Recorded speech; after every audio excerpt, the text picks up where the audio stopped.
Welcome and thank you for joining us. This is not simply an audiobook. It is a literary listening experience. A carefully narrated journey where history is not rushed, where words are allowed to breathe, and where listening becomes a quiet, reflective act. Here, stories are shaped with attention to rhythm and atmosphere, designed not to distract, but to draw you gently inward.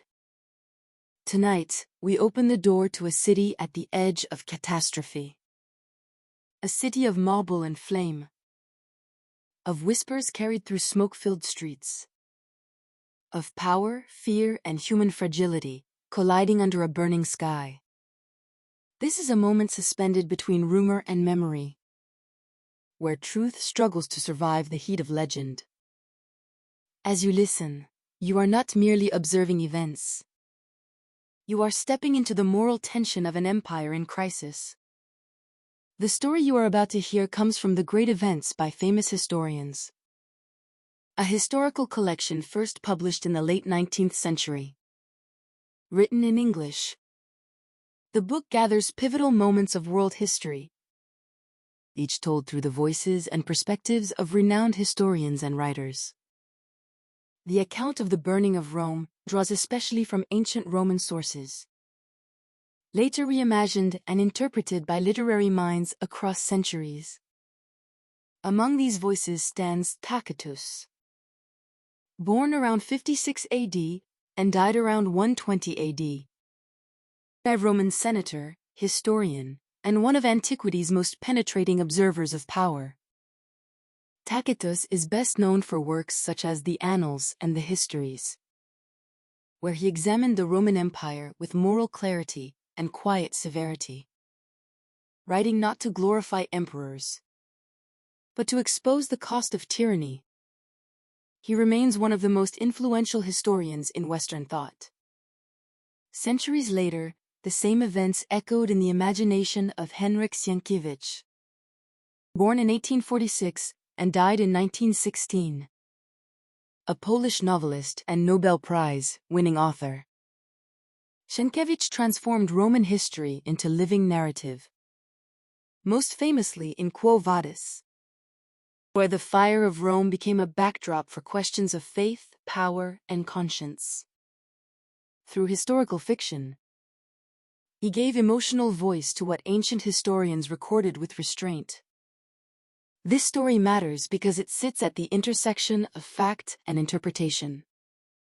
It reminds us that history is never only about what happened, but about who tells it and why. In an age where truth competes with spectacle, and authority often reshapes narrative, the burning of Rome speaks directly to modern listeners. It is a story for those who question power, who listen carefully to conflicting voices, and who understand that civilizations are often most revealing at the moment they begin to fracture. If you enjoy this kind of literary listening experience, where history, storytelling, and reflection meet, you are warmly invited to like this video and subscribe to the channel. Your presence helps sustain this quiet space for thoughtful listening. Now settle in. Enjoy watching, enjoy listening. And when the story concludes, stay with us for a few brief reflections and historical anecdotes that deepen the meaning of what you are about to hear. As a youth, Nero was placed under the guidance of the philosopher Seneca, who oversaw his education with great care. During his early years, he applied himself diligently to his studies and made remarkable progress in Greek. Through a clever maneuver devised by his mother, he was proclaimed emperor instead of Britannicus, the rightful heir to the throne. In the beginning of Nero's reign, public affairs were handled with wisdom, yet his private life quickly descended into vice and excess. His infatuation with Poppaea drove him to the crime of matricide, for she, desiring the imperial throne and knowing it could never be hers while Agrippina lived, persuaded Nero to authorize his mother's assassination.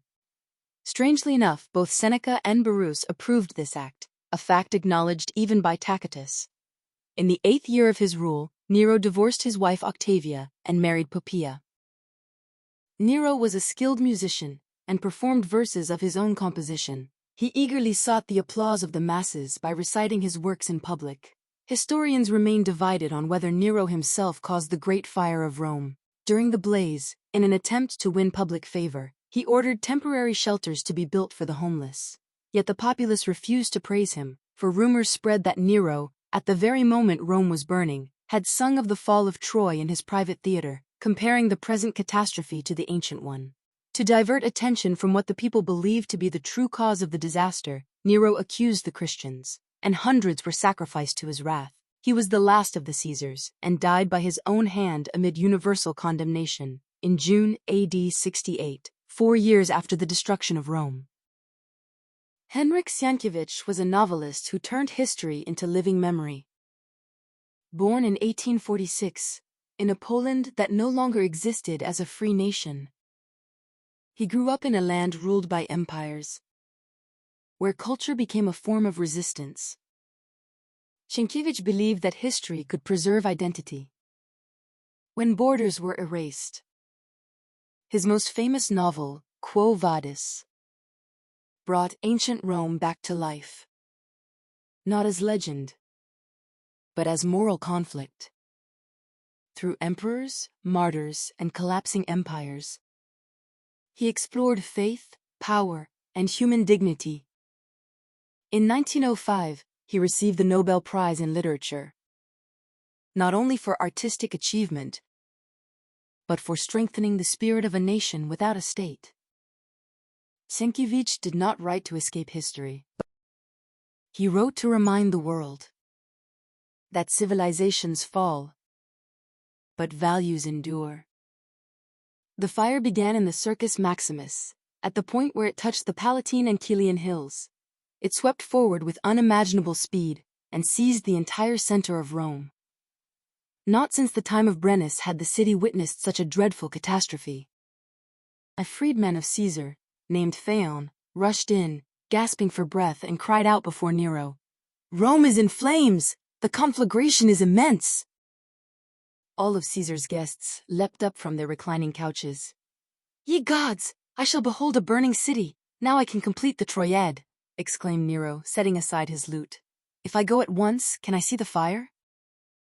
"My lord, the whole city is one sea of fire. The smoke is so suffocatingly thick that it is killing the people. The inhabitants collapse or fling themselves madly into the flames, crazed with terror. All Rome is perishing." And Nero lifted his hands and cried, "Woe, woe to thee, sacred city of Priam!" Fires were common enough in Rome. During such disasters, violence and robbery always ran rampant, especially in the districts inhabited by the poor, half-barbarian masses, a chaotic mixture of people drawn from every corner of the world. The fear of a slave uprising had hung over Rome like a suffocating nightmare for many years. It was believed that hundreds of thousands among them remembered the days of Spartacus, and were merely waiting for the right moment to seize weapons and rise against their oppressors and against Rome. Now the moment had come. Perhaps war and slaughter already raged through the burning city. It was even possible that the Praetorians had stormed the city and were killing at Caesar's command. At that thought, Vinius felt his hair stand on end with terror. He recalled every conversation about burning cities that had, of late, circulated with suspicious persistence at Caesar's court. He remembered Nero's complaints that he was forced to describe a burning city without ever having seen a real fire. His scornful reply to Tigellinus, who had offered to burn Antium or an artificial wooden city for him, and his endless laments about Rome and the foul alleys of the Subura.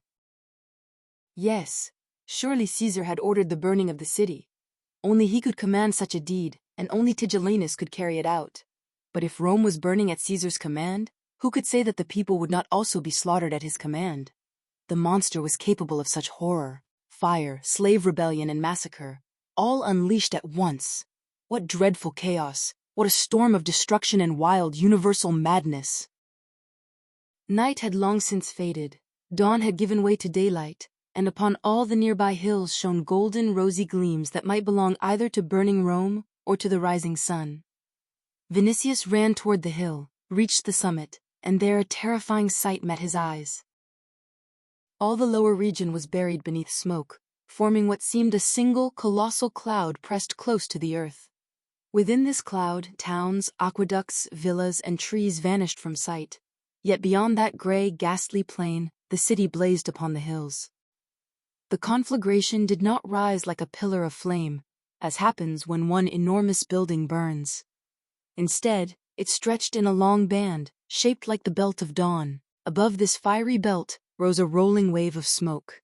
Black in some places, rose-colored in others, in some crimson as blood, turning upon itself in coils, swelling or collapsing, writhing like a serpent uncoiling and extending. At times that monstrous wave seemed to engulf even the fiery band beneath it, reducing it to the thinness of a ribbon.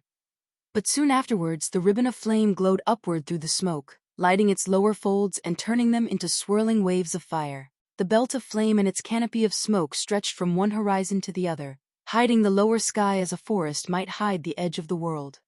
The Sabine hills had vanished completely.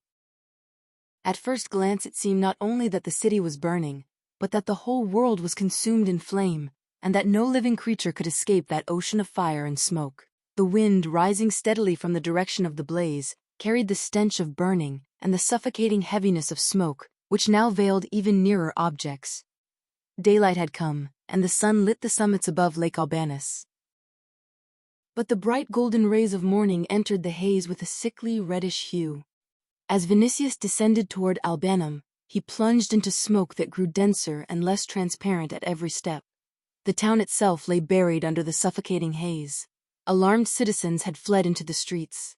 It was terrifying to imagine what Rome must be like when even here, in Albanum, breathing was difficult. He met increasing numbers of people who had fled the city and were heading toward the Alban Hills. They had escaped the flames and now sought to move beyond the reach of the smoke. Before he reached Ustrinum, he was forced to slow his pace because of the crowd. Besides pedestrians burdened with bundles, there were pack horses, mules, wagons piled with possessions, and finally litters carried by slaves bearing wealthier citizens. Ustrinum was so overwhelmed with fugitives that pushing through became nearly impossible. The marketplace, temple porticos, and streets swarmed with the displaced. Here and there people were raising tents to shelter entire families. Others lay exposed beneath the open sky, shouting, calling upon the gods, or cursing their fate. In the general panic, it was nearly impossible to ask questions. New crowds arrived every moment. Men, women, children, from the direction of Rome, swelling the disorder and the clamor. Some, lost in the press, desperately searched for those separated from them. Others fought for a place to camp. Half-mad shepherds from Campania poured into the town seeking news, or profit from plunder made easy by the chaos. Here and there, gangs of slaves from every nation and gladiators pillaged houses and villas, clashing with soldiers who tried to defend the citizens. Junius, a friend of Vinicius, said after a brief hesitation, in a low voice, "I know thou wilt not betray me, so I tell thee, this is no ordinary fire. People were forbidden to save the circus. When houses began to burn everywhere, I myself heard thousands shouting, 'Death to those who save.' Certain men ran through the city, hurling burning torches into buildings. On the other hand, people are rising up, shouting that the city burns by command. I can say nothing more. Woe to the city, woe to us and to me. No man's tongue can describe what is happening. People perish in flames or slay each other in the crush. This is the end of Rome." As Vinicius approached the walls, he found it easier to reach Rome than to force his way into its center. It was hard to move along the Appian Way because of the endless stream of people. Houses, cemeteries, fields, gardens, and temples on both sides had become campsites. The crowd had broken down the doors of the Temple of Mars near the Porta Appia to use it as shelter for the night. In the cemeteries, the larger monuments were seized, and battles erupted for control of them, ending in bloodshed. Ustrinum's chaos was only a faint glimpse of what was happening beneath the city walls. All respect for law, for family bonds, for distinctions of rank had vanished. Gladiators, drunk on wine looted from the emporium, roamed the squares in wild groups, trampling, scattering, and robbing all in their path. Multitudes of barbarian slaves, once displayed for sale, escaped into the uproar. For them, the destruction of Rome meant the end of slavery and the beginning of vengeance. So when the city's permanent inhabitants, stripped of everything, raised their hands to the gods in despair, These slaves shrieked with delight, scattering the crowds, ripping garments from their backs, and dragging away younger women.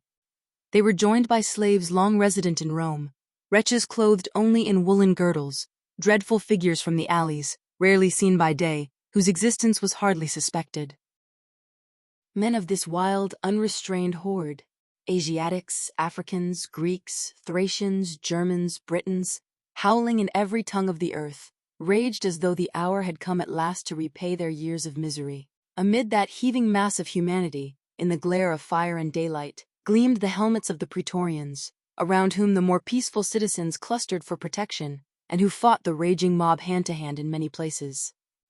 Vinicius had seen captured cities before, but never had his eyes beheld a sight in which despair, tears, pain, groans, wild joy, madness, fury, and unbridled license were mingled together in such limitless chaos. Above the seething, frantic multitude roared the fire, climbing the hilltops of the greatest city on earth, breathing its fiery breath upon the crowd and shrouding it in smoke through which not even a patch of blue sky could be seen. The young tribune, with tremendous effort and risking his life at every moment, finally forced his way to the Appian Gate. But there he saw he could not enter the city through the Porta Capena, not only because of the throng, but because of the terrible heat that made the whole air quiver inside the gate. Moreover, the bridge at the Porta Cragenia, opposite the temple of Bona Dea, had not yet been built. Therefore, anyone wishing to cross the Tiber had to go by the Pons Sublicius, meaning a detour around the Aventine, through a part of the city now engulfed in a single sea of flame. That was impossible. Vinicius realized he must return toward Ustrinum, leave the Appian Way, cross the river below the city, and reach the Via Portuensis, which led straight to the Trans-Tiber. That was not easy, because disorder on the Appian Way increased with every moment. At the Fountain of Mercury, however, he saw a centurion he knew. The man, with a few dozen soldiers, was defending the precinct of the temple. Vinicius commanded him to follow. Recognizing a tribune and an Augustan, the centurion did not dare refuse the order. They passed through a rain of curses and stones, but Vinicius paid no heed to these, caring only to reach an open area as soon as possible. Still, he advanced with immense difficulty. People who had encamped refused to move and heaped loud curses on Caesar and the Praetorians. The crowd took on at times a threatening appearance. Thousands of voices accused Nero of setting the city on fire. He and Poppaea were threatened with death. Voices cried, "Buffoon! Actor! Metricide!" Others shouted to throw him into the Tiber. Others said Rome had suffered enough. It was evident that if a leader appeared, these threats could turn into open rebellion at any instant. Meanwhile, the rage and despair of the populace turned against the Praetorians, who for another reason could not push through the crowd. The road was blocked by heaps of goods rescued from the fire: boxes, barrels of food, costly furniture, vessels, cradles, beds, wagons, bundles. Here and there hand-to-hand fighting broke out, but the armed Praetorians easily overpowered the weaponless masses. After a difficult passage across the roads of Latina, Numidia, Ardea, Lavinia, and Ostia, and after circling villas, gardens, cemeteries, and temples, Vinicius finally reached a village called Vicus Alexandri, beyond which he crossed the Tiber. There was more open space here and less smoke. From fugitives, of whom there were plenty, he learned that only certain alleys of the Trans-Tiber were burning, but nothing could resist the fury of the flames, for people were spreading the fire deliberately and allowing no one to extinguish it, saying they acted under command. The young tribune now had no doubt that Caesar had ordered the burning of Rome, and the vengeance demanded by the people seemed to him just. What more could Mithridates or any of Rome's fiercest enemies have done? The limit had been crossed. Nero's madness had grown monstrous, and life for the people had become unbearable. Everyone believed Nero's hour had struck, that the ruins into which the city was collapsing must bury the monstrous buffoon along with all his crimes. If a man courageous enough to stand at the head of the desperate populace arose, it could happen within hours. Bold, vengeful thoughts began to rush through his mind, but should he do it? The Vinicius family, which until recently had counted a long line of consuls, was known throughout Rome. The people needed only a name. Once, when the 400 slaves of the prefect Pedanius Secundus were condemned, the city had nearly risen in rebellion and civil war. What would happen now, in the face of a calamity surpassing almost everything Rome had suffered in 8 centuries? Whoever summoned the Quirites to arms, thought Vinicius, would overthrow Nero for certain, and clothe himself in purple. The Trans-Tiber was full of smoke, and the crowds of fugitives made it still harder to reach the interior, since people, having had more time there, had saved greater amounts of property. Parts of the main street were completely blocked, and around the Naumachia Augusta huge piles of goods lay stacked. Narrow alleys, choked with concentrated smoke, were utterly impassable. Thousands of inhabitants were fleeing. Along the way, Vinicius saw astonishing scenes. More than once, two rivers of people flowing in opposite directions met in a narrow passage, stopped one another, fought hand to hand, struck and trampled one another. Families lost one another in the uproar. Mothers screamed desperately for their children. The young tribune's hair stood on end at the thought of what must be happening nearer the fire. Amid screams and howls, it was useless to ask questions or understand replies.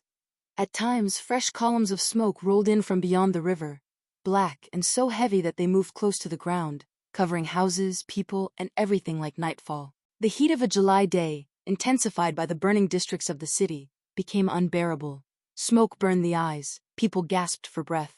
Even those inhabitants who, hoping the fire would not cross the river, had stayed in their houses until now, began to flee, and the throng grew each hour. The praetorians accompanying Vinicius were now behind him. In the crush, someone struck his horse with a hammer. The bloodied animal reared and refused to go on. The crowd recognized Vinicius as an Augustan by his rich tunic, and immediately cries rose around him. "Death to Nero and his incendiaries!" It was a moment of terrible danger. Hundreds of hands reached toward Vinicius. But his terrified horse sprang forward, trampling people, and at that moment a new wave of black smoke rolled in, filling the street with darkness. Seeing he could not advance on horseback, Vinicius leapt down and ran on foot, slipping along the walls, sometimes waiting for the fleeing multitudes to pass. He said inwardly that all these efforts were useless. At times he stopped and rubbed his eyes. Tearing a strip from the edge of his tunic, he covered his nose and mouth with it and ran on. As he approached the river, the heat increased terribly. Vinicius, knowing that the fire had begun at the Circus Maximus, thought at first that this heat came from its embers, and from the Forum Boreum and Velabrum, which were nearby and surely burning also. But the heat grew unbearable. One old man on crutches, the last person Vinicius saw fleeing, shouted, "Go not near the Cestius Bridge! The whole island is on fire!" It was now impossible to be mistaken. At the turn toward the Vicus Judeorum, the young tribune saw flames through clouds of smoke. Not only the island burned, but the Trans-Tiber and the far end of the street he was running on. The thunder of the flames was more terrifying than the roaring of wild beasts, and now the moment had come when he must think of his own safety. For the river of fire was flowing closer from the island, and waves of smoke covered the alley almost completely. The torch he carried blew out in the fierce air current. Vinicius rushed into the main street and ran at full speed toward the Via Portuensis, from which he had come. The fire seemed to chase him with burning breath, surrounding him with fresh clouds of smoke, then showering him with sparks that fell on his hair, neck, and clothing. His tunic began to smolder in places. He cared not, but ran so he would not suffocate. He tasted soot and burning on his tongue. His throat and lungs felt aflame. Blood surged to his head, and at moments everything, even the smoke, seemed red before his eyes. Then he thought, "This is living fire. Better to cast myself to the ground and perish quickly." Running tortured him more and more. His head, neck, and shoulders were streaming with sweat that scalded like boiling water. But he ran on as if drunk, staggering from one side of the street to the other. Meanwhile, something changed in the monstrous conflagration consuming the giant city. Everything that had thus far only glimmered burst forth fully into a sea of flame. The wind no longer brought smoke. The smoke that had filled the streets was swept away by a mad whirl of heated air. This whirlwind drove millions of sparks with it, so Vinicius seemed to be running inside a cloud of fire. Yet he could see ahead more clearly, and at the very moment when he was about to fall, he saw the end of the street. That sight gave him strength. Turning the corner, he found himself on a street leading to the Via Portuensis and the Coditan field. The sparks no longer pursued him. He understood that if he could reach the Via Portuensis, he would be safe, even if he fainted there. At the end of the street, he saw again what looked like a cloud blocking the way. If that is smoke, he thought, I cannot pass. He ran with the last of his strength. Along the way, he tore off his burning tunic, which, ignited by falling sparks, scorched him like the shirt of Nessus. He kept only a capitium wrapped around his head and over his mouth. As he ran farther, he saw that what he had taken for smoke was dust, rising from a multitude of cries and voices. The rabble are plundering houses, thought Vinicius. Yet he ran toward the voices. People were there, someone might help him. With this hope he shouted for aid with all his might before reaching them. But this was his last effort. His vision grew even redder, his breath failed, his limbs weakened, he fell. They heard, or rather saw, him fall. 2 men ran over with gourds of water. Vinicius, collapsed from exhaustion but still conscious, seized one gourd with both hands and drank half of it. "Thanks," he said. "Set me on my feet. I can walk alone."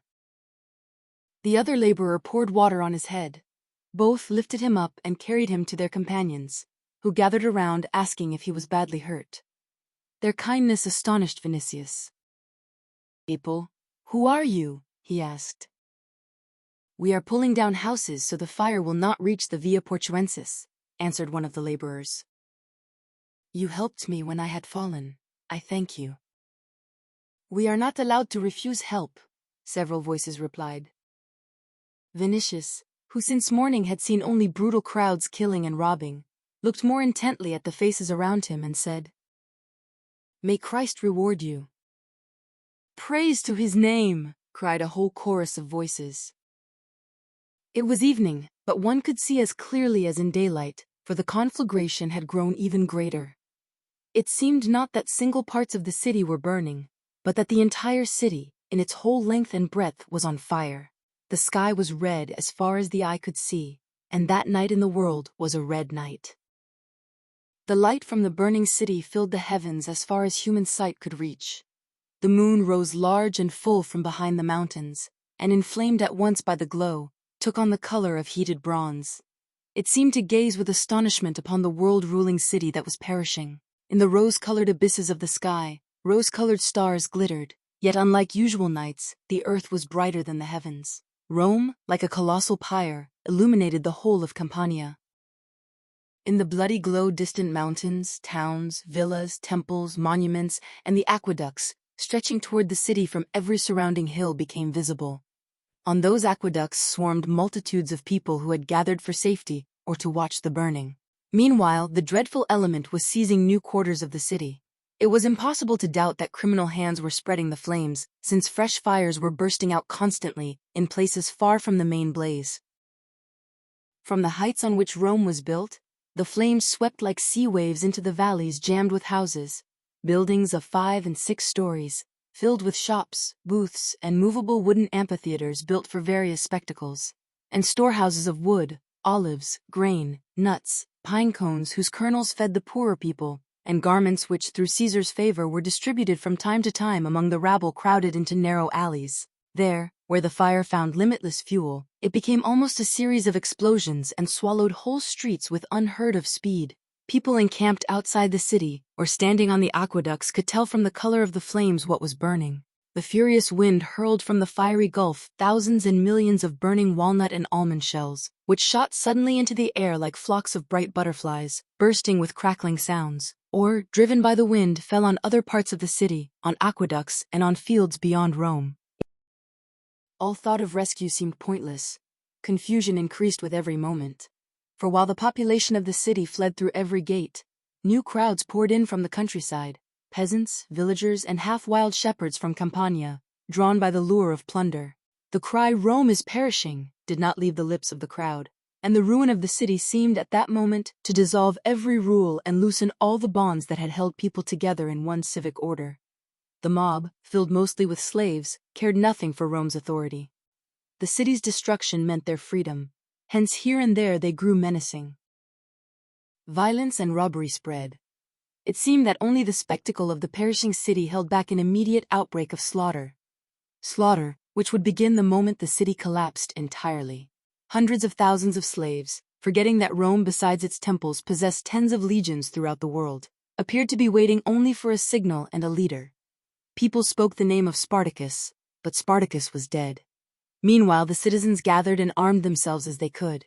Monstrous rumors circulated at every gate. Some declared that Vulcan, commanded by Jupiter, was destroying the city with flames from beneath the earth. Others that Vesta was taking vengeance for Rubria. Those who believed such things no longer sought to save anything, but besieged the temples, begging mercy from the gods. Yet most widely repeated was the tale that Caesar had ordered the burning of Rome, wanting to free himself from the stench rising from the Subura and to build a new city under the name of Neronia. At this, rage seized the populace, and if, as Vinicius believed, a leader had risen to seize that wave of hatred, Nero's fall might have come years earlier. It was said also that Caesar had gone mad and would order praetorians and gladiators to fall upon the people and slaughter them. Others swore that wild beasts had been released from all the Vivaria at Bronzebeard's command. Men claimed they had seen lions with burning manes and mad elephants and bison trampling crowds. There was some truth in this, for in certain places elephants, seeing the approaching flames, broke down their enclosures and, gaining freedom, rushed away in wild terror, destroying all before them like a whirlwind. Public report spoke of tens of thousands dead in the fire. Truly a vast multitude had perished. Some who had lost their loved ones or all they possessed flung themselves willingly into the flames. Others suffocated in the smoke. In the center of the city, between the Capitol on one side and the Quirinal, Viminal, and Esquiline on the other, and between the Palatine and Kilian hills, the fire began in so many places at once that whole crowds fleeing in one direction suddenly ran into a new wall of flame and perished in a horrible flood of fire. In terror, in confusion, and utter bewilderment, people knew not where to flee. The streets were choked with goods, and in many narrow places were completely blocked. Those who took refuge in the markets and squares where the Flavian amphitheater would later stand, near the Temple of Earth, near the Portico of Silvia, and higher up at the temples of Juno and Lucinia, between the Clivus Virbius and the old Esquiline Gate, perished from the heat, surrounded by a sea of fire. In places the flames had not reached, hundreds of bodies were later found burned to a crisp, though here and there desperate people had torn up paving stones and half buried themselves to shield against the heat. Hardly a single family living in the center of the city survived intact. Hence along the walls, at every gate, on every road, were heard the cries of despairing women, calling the names of loved ones lost in the crush or the flames. And thus, while some implored the gods, others cursed them for the catastrophe. Old men came from the temple of Jupiter Liberator, stretching out their hands and shouting, "If thou be a liberator, save thy altars and thy city." Yet despair fell chiefly upon the old Roman gods, who in the eyes of the people ought to have guarded the city more faithfully than any others. They had proved powerless, therefore were reviled. Meanwhile, on the Via Asinaria, when a company of Egyptian priests appeared, bearing a statue of Isis that they had saved from the temple near the Porta Kelimontana, a crowd rushed among them, seized the chariot, and dragged it to the Appian Gate. Then, overwhelming the priests of Mars who resisted, placed the statue inside the Temple of Mars. Elsewhere, people invoked Serapis, Baal, or Jehovah, whose followers poured from the alleys of the Subura and the Trans-Tiber, filling the fields near the walls with noise and shouting. In their cries were tones almost of triumph. So when some citizens joined their chorus and praised the Lord of the world, others, enraged by such joyous shouting, tried to silence them by force. Here and there hymns were heard, sung by young men, old men, women, and children, solemn, wondrous hymns whose meaning they did not understand, but in which again and again sounded the words, "Behold, the judge cometh on the day of wrath and disaster." Thus this sea of restless, sleepless humanity encircled the burning city like a tempest-driven ocean. But neither despair, nor curses, nor hymns availed anything. The destruction seemed as irresistible, complete, and merciless as fate itself. Around Pompeii's amphitheater, stores of hemp caught fire, together with ropes used in circuses, arenas, and every kind of machine for the games, and with them the nearby buildings, which held barrels of pitch used to coat the ropes. In a few hours, that entire region of the city, beyond which lay the Campus Martius, was so flooded with bright yellow flames that terrified spectators, half senseless with fear, thought that day and night had been reversed, and that they were looking at sunlight. But soon a monstrous bloody gleam swallowed all other colors. From the sea of fire shot immense fountains and pillars of flame that spread at their summits into fiery branches and plumes. Then the wind seized them, tore them into golden threads, burning hair and sparks, sweeping them over the Campania toward the Alban hills. The night grew brighter still. The very air seemed filled not only with light, but with flame. The Tiber flowed like a river of fire. The doomed city had become one vast pandemonium. The conflagration gained new ground, stormed hills, flooded level spaces, drowned valleys, raged, roared, and thundered. The city burned on. The Circus Maximus had collapsed. Entire streets and alleys in the quarters first ignited were falling in turn. After each collapse, a pillar of flame shot upward to the sky. The wind had shifted and now blew fiercely from the sea, driving rivers of fire, embers, and ashes toward the Kilian, the Esquiline, and the Viminal. Still, the authorities tried to rescue what could be saved. By Tigellinus's command, he had hurried from Antium 3 days before. Houses on the Esquiline were demolished so that the fire, meeting open spaces, might die out. Yet this was done only to preserve what little remained of the city. Saving what already burned was hopeless. Worse, there was need to guard against the growing consequences of ruin.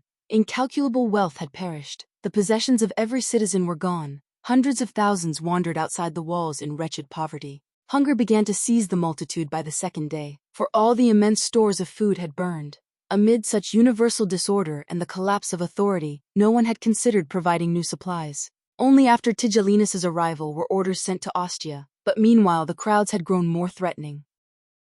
By his command, not only flour, but as much baked bread as possible was brought from Ostia and from neighboring towns and villages.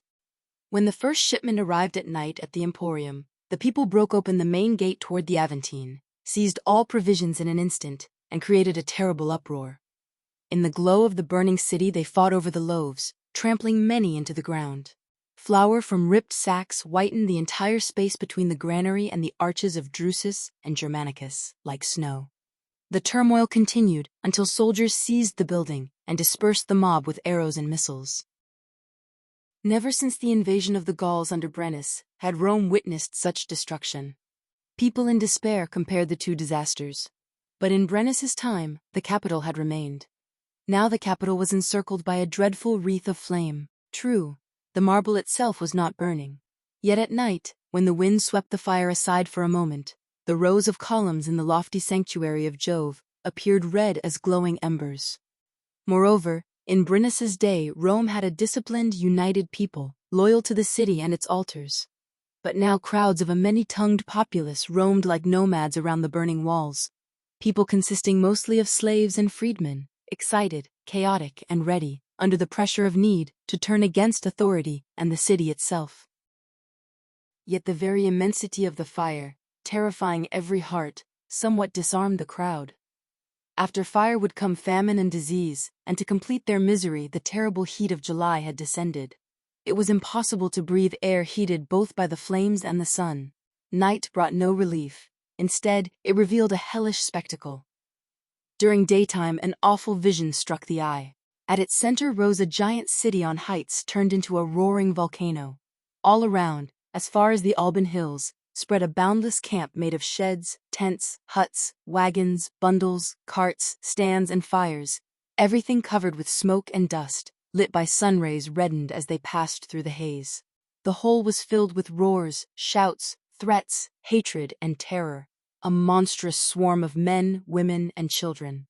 Mingled with Roman Quirites were Greeks, shaggy northern men with blue eyes, Africans, and Asiatics. Among citizens were slaves, freedmen, gladiators, merchants, craftsmen, servants, and soldiers, a real sea of humanity flowing around the island of fire. Various reports stirred this sea as the wind stirs the ocean. Some were hopeful, others dreadful. People spoke of immense supplies of wheat and clothing to be brought to the Emporium and distributed freely. It was said also that the provinces of Asia and Africa would be stripped of their riches at Caesar's command, and the treasure thus gained would be given to the people of Rome, so that each citizen might build his own home.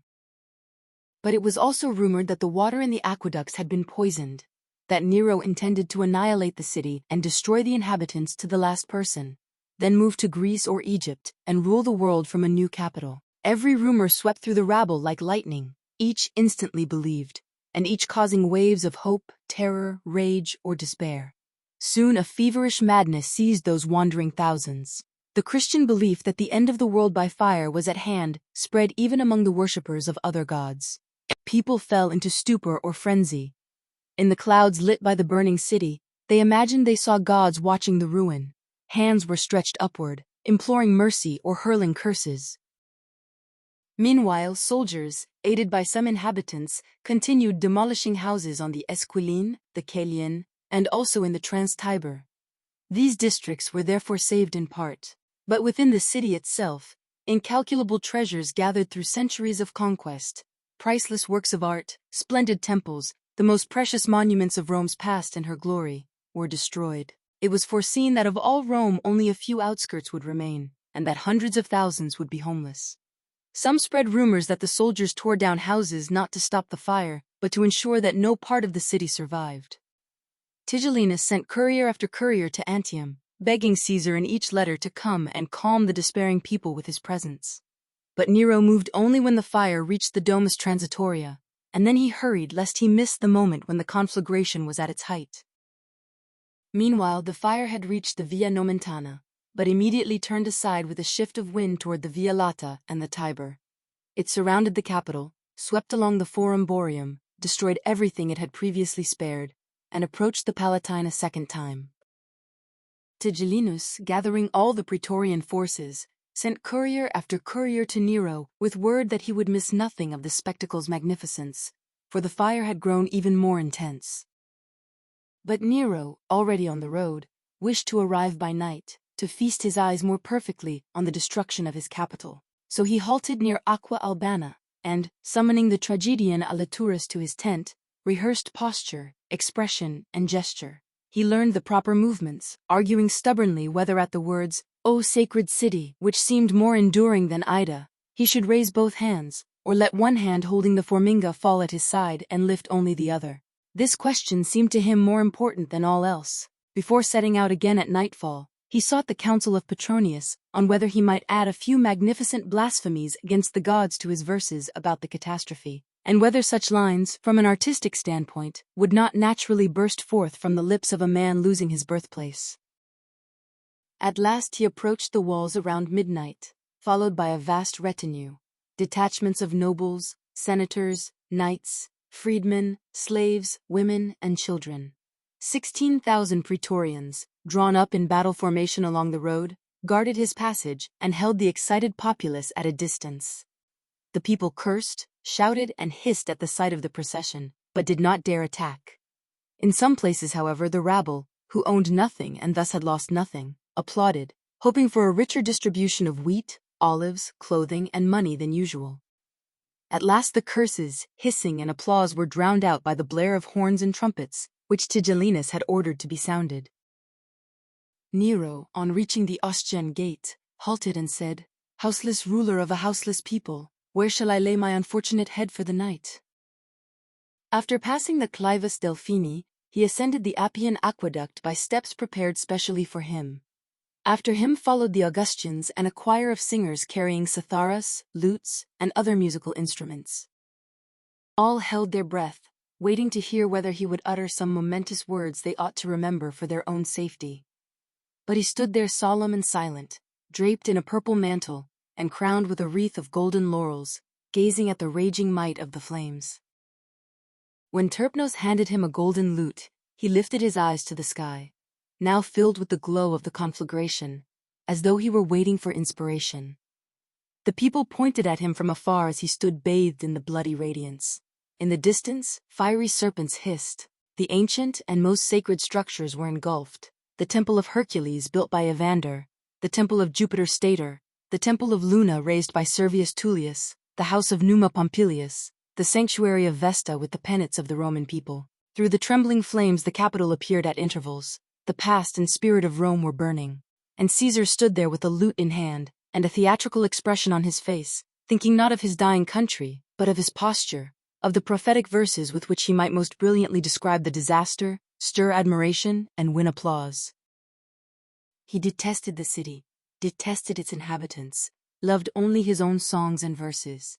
Hence he rejoiced in his heart that he finally beheld a tragedy like the one he was composing. The poet was delighted. The declaimer felt inspired, the seeker of sensations exulted in the dreadful sight, and he thought with rapture that even the destruction of Troy was nothing compared with the destruction of this giant city. What more could he desire? There, below him, world-ruling Rome was in flames, and he, standing on the arches of the aqueduct with a golden lute, stood conspicuous, majestic, admired, magnificent, and poetic.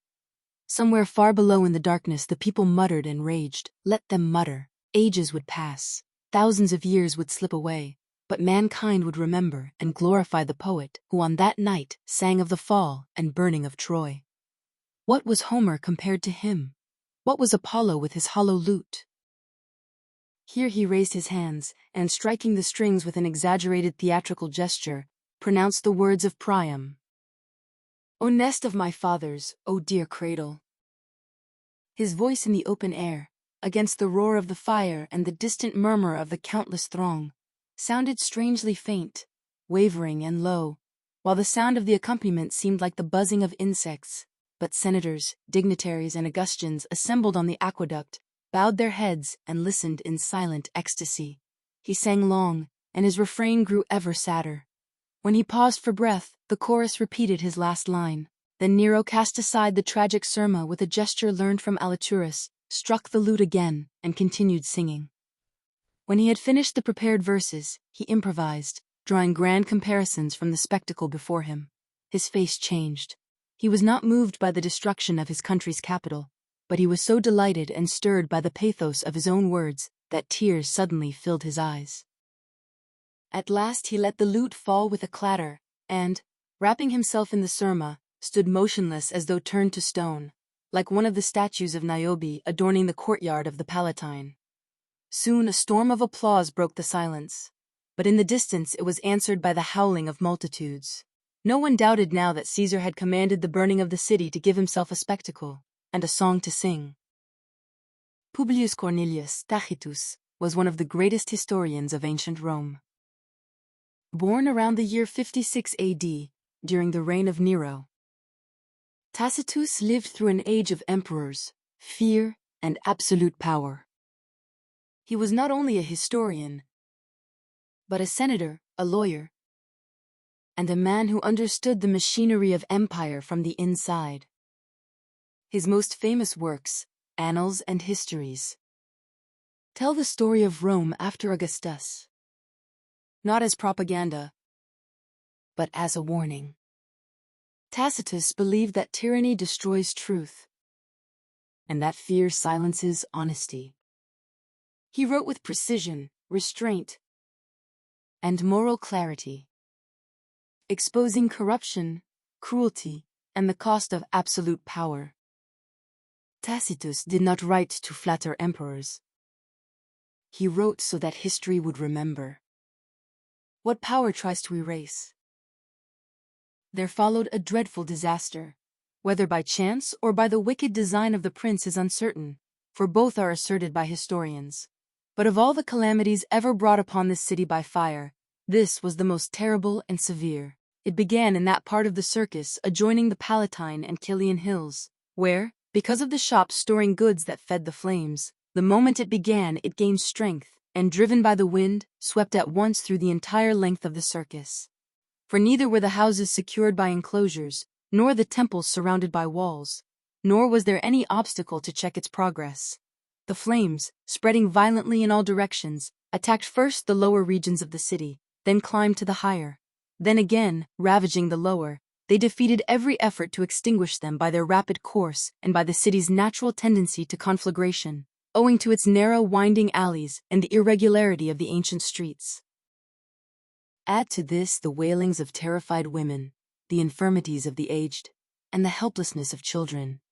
Those who strove to save themselves, those who labored to save others, some dragging the feeble, others waiting for them, some hurrying, others lingering, all creating a spectacle of universal confusion and distress. And as they looked back upon the danger behind them, they found themselves suddenly hemmed in before or on either side, or, if they escaped into the adjoining quarters, these too were already seized by the devouring flames. Even districts believed remote and safe were found to be in the same ruin. At last, not knowing what to avoid or where to seek refuge, they crowded the streets and lay in the open fields. Some, having lost their entire property, even their means of daily bread, others, through love for relatives they could not rescue from the flames, allowed themselves to perish, though escape was possible. No man dared attempt to check the fire, so constant were the threats of those who forbade extinguishing it, and because others openly threw firebrands, declaring loudly that they had one who authorized them. whether this was to plunder more freely or done by command. Nero, who was at that time staying at Antium, did not return to Rome until the fire approached that part of his house which connected the palace with the gardens of Maecenas. Yet it could not be prevented from devouring the entire structure. But for the relief of the people, destitute and driven from their dwellings, he opened the field of Mars, the public buildings erected by Agrippa, and even his own gardens. He also built temporary shelters for the homeless, and from Ostia and neighboring towns supplies were brought by river, and the price of grain was reduced to 3 sesterces the measure. All these acts, though popular in appearance, had no effect. For a rumor had spread widely that at the very moment the city was burning, Nero, upon the stage of his private theater, had sung the destruction of Troy, comparing the present disaster with that ancient catastrophe. At length on the 6th day, the fire was checked at the foot of the Esquiline, by tearing down an immense number of buildings, so that a wide open space might break its force by cutting off continuity. But before fear had subsided, the fire broke out again, with no small violence, though in more spacious areas, and therefore with less loss of life. Yet greater destruction was done to temples and porticos, dedicated to amusement. This second fire too was condemned, for it arose in the Aemilian properties of Tigellinus, and Nero appeared to aim at the glory of founding a new city, and giving it his own name. For of Rome's 14 districts, 4 remained intact. 3 were leveled entirely, and in the remaining 7, only a few shattered and half-burned remnants of buildings stood. It would be no easy task to recount the number of houses and temples lost, but the following, most venerable for antiquity and sanctity, were destroyed. The temple dedicated to Luna by Servius Tullius, the temple and great altar consecrated by Evander the Arcadian to Hercules while present, the chapel vowed by Romulus to Jupiter Stator, the palace of Numa with the temple of Vesta, and within it the guardian deities of Rome. Moreover, the treasures amassed through centuries of victories, the beautiful works of Greek artists, ancient writings of authors renowned for genius and preserved entire until then, all perished. And though the restored city was indeed splendid, older inhabitants missed many features of the ancient one, which could never be replaced. Some remarked that the fire began on the 14th day before the calends of July, the same day on which the Senones burned the captured city. Others even calculated that the same number of years, months, and days separated the two disasters. To proceed. Nero appropriated for his own use the ruins of his country, and built upon them a palace. In it, the old-fashioned and, given the luxury of the time, common ornaments of gold and precious stones were less admired than its lakes and lands. In one place, woods like vast wildernesses. In another, wide open spaces and extensive views. The planners and overseers were Severus and Celer, men of such ingenuity and daring that they attempted to subdue nature's obstacles by art and squander the prince's wealth. They even undertook to cut a navigable canal from Lake Avernus to the mouth of the Tiber, across barren shore, or through opposing mountains. Yet nothing moist existed to supply water except the Pomptine marshes, the rest was rock or parched soil. And even had it been possible to pierce such barriers, the labor would have been intolerable and out of all proportion to the aim. Nero, however, longing to achieve what exceeded belief, exerted himself to pierce the mountains near Avernus, and to this day traces of his abandoned work remain. But the rest of the old city not used for his palace was rebuilt, unlike after the Gallic fire, with order and regularity. Streets measured, wide spaces reserved for passage, building heights limited, open areas left, and porticos added to shield the clustered houses. These porticos Nero promised to construct at his own expense, and afterward assign cleared plots to each owner.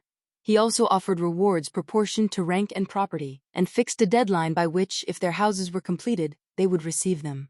The marshes of Ostia were chosen to receive the rubble, and grain ships returning up the Tiber were to bring back rubbish. Buildings were to be constructed a certain height without beams and vaulted with stone from the Gabi or Alba quarries, as that stone resisted fire. Overseers were appointed over water sources, previously diverted by private individuals, to ensure abundant and more widespread supply. Each household was required to maintain means to extinguish fire, and party walls were forbidden, so each house would be enclosed by its own walls. These regulations, approved for their usefulness, also added beauty to the new city. Yet some believe the ancient form was healthier, for its narrow streets and tall buildings excluded the sun, whereas now the broad avenues, without shade, grew fiercely hot in warm weather. Such were the measures taken by human council. The gods too were addressed with expiations, and the Sibylline books were consulted. By their instruction, sacrifices were offered to Vulcan, Ceres, and Proserpina, and Juno was propitiated by the matrons, first in the capital, then on the nearest shore, where the temple and statue of the goddess were sprinkled with seawater. The rite of seating the goddess in her sacred chair and her vigil were observed by married women. But neither all human aid, nor all the prince's bounties, nor every atonement made to the gods could dispel the belief that Nero had ordered the fire. Therefore, to stifle the rumor, he falsely charged with the crime, and punished with the most exquisite tortures, those known as Christians, who were hated for their supposed enormities. Christus, the founder of that name, had been put to death as a criminal by Pontius Pilate, procurator of Judea, during the reign of Tiberius. But the deadly superstition, checked for a time, broke out again, not only in Judea where it began, but also in Rome, where all things shameful and abominable flow together from every corner and are encouraged. First, those who confessed were seized. Then, on their information, a vast multitude, convicted not so much of burning the city as of hating the human race. Their deaths became a spectacle. They were covered with the skins of wild beasts and torn apart by dogs, or crucified, or set aflame, and when daylight failed, burned as torches. Nero opened his own gardens for the display, and held circus games, mingling with the crowd in the dress of a charioteer, or standing in his chariot. Hence, pity arose for the sufferers, guilty and deserving punishment though they were, because they seemed to perish not for the public good, but as victims to the cruelty of one man. Meanwhile, to raise money, all Italy was plundered, the provinces devastated, both the allies and the so-called free states ruined. Not even the gods were spared, for their temples in the city were stripped of their treasures. All the gold which the Roman people, in gratitude for victories or in fulfillment of vows, had consecrated in ages of triumph or distress. Through Greece and Asia also were swept away offerings and gifts, even the statues of the gods.